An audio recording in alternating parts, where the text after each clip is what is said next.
Keith, first of all, your reaction to having Yoenis Cespedes on this Mets team for 4 more years? Well, it's no great secret. I think I can only echo what has been going on in your show thus far with the other guys there, is that I was very concerned if they didn't sign him, there was going to be who they were going to replace his bat with. And particularly, he's a right-handed bat. The Mets are overloaded with left-handers. They needed a right-handed bat. And even if he was a left-hander, he's such an extraordinary talent. And he's a five-tool player. And I know there's all this talk about attitude and this and that, but I know I've watched him, and he does play when he's hurt. He wants to play when he's hurt, and that's always a good sign. So I think it was a must for the Mets. I think from a PR standpoint, it would have been a disaster. They had to sign him. I really think that Cespedes held all the cards, and I really feel he got what he deserved. He's really one of the top 5% in Major League Baseball today. And now he's getting paid like it. And Cespedes has gotten some praise, Keith, for being a different hitter than he once was, going the other way, taking walks, striking out less. Was that noticeable to you last season? Well, the shifts have kind of done a lot of things. He's a very smart hitter, and I've had some talks with Kevin Long, the hitting coach, and Kevin told me that he's a very smart hitter. He knows what he's doing. Now, what impresses me about him is that when a base hit is needed, close and late, he goes up the middle. He doesn't try to hit the 3-run home run in the headline. He'll get that base hit to right center field or base hit up the middle to tie the game, put the team ahead, drive in that insurance run. So he's a very, very bright hitter. But at the same token, last year with all the injuries, a lot was required for him to hit with power.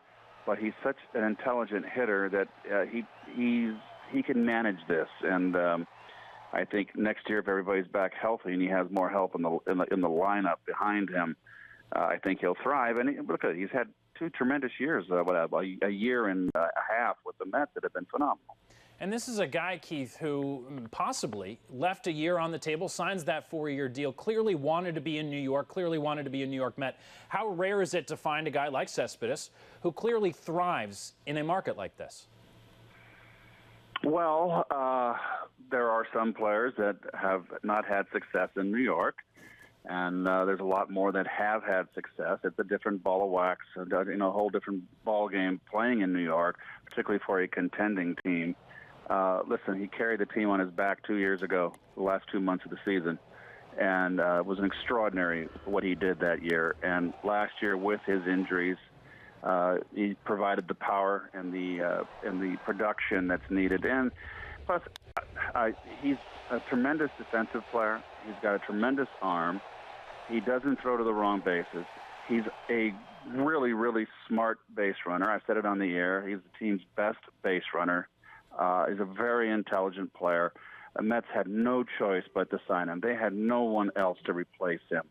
And if they hadn't signed Cespedes, it was going to be, I think, a long year next year. And plus, it frees up Sandy now. Gives him some options.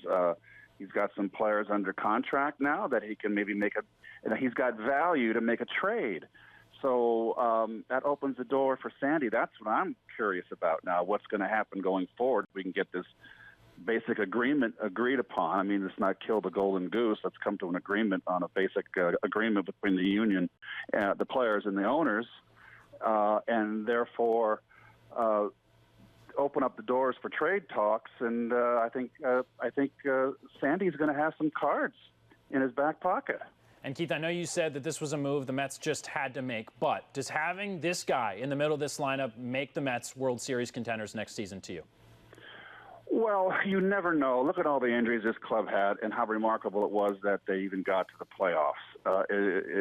So you just don't know how a season goes forward. But I will say this. The Mets would be hard-pressed to get in postseason, let alone a World Series, without Cespedes.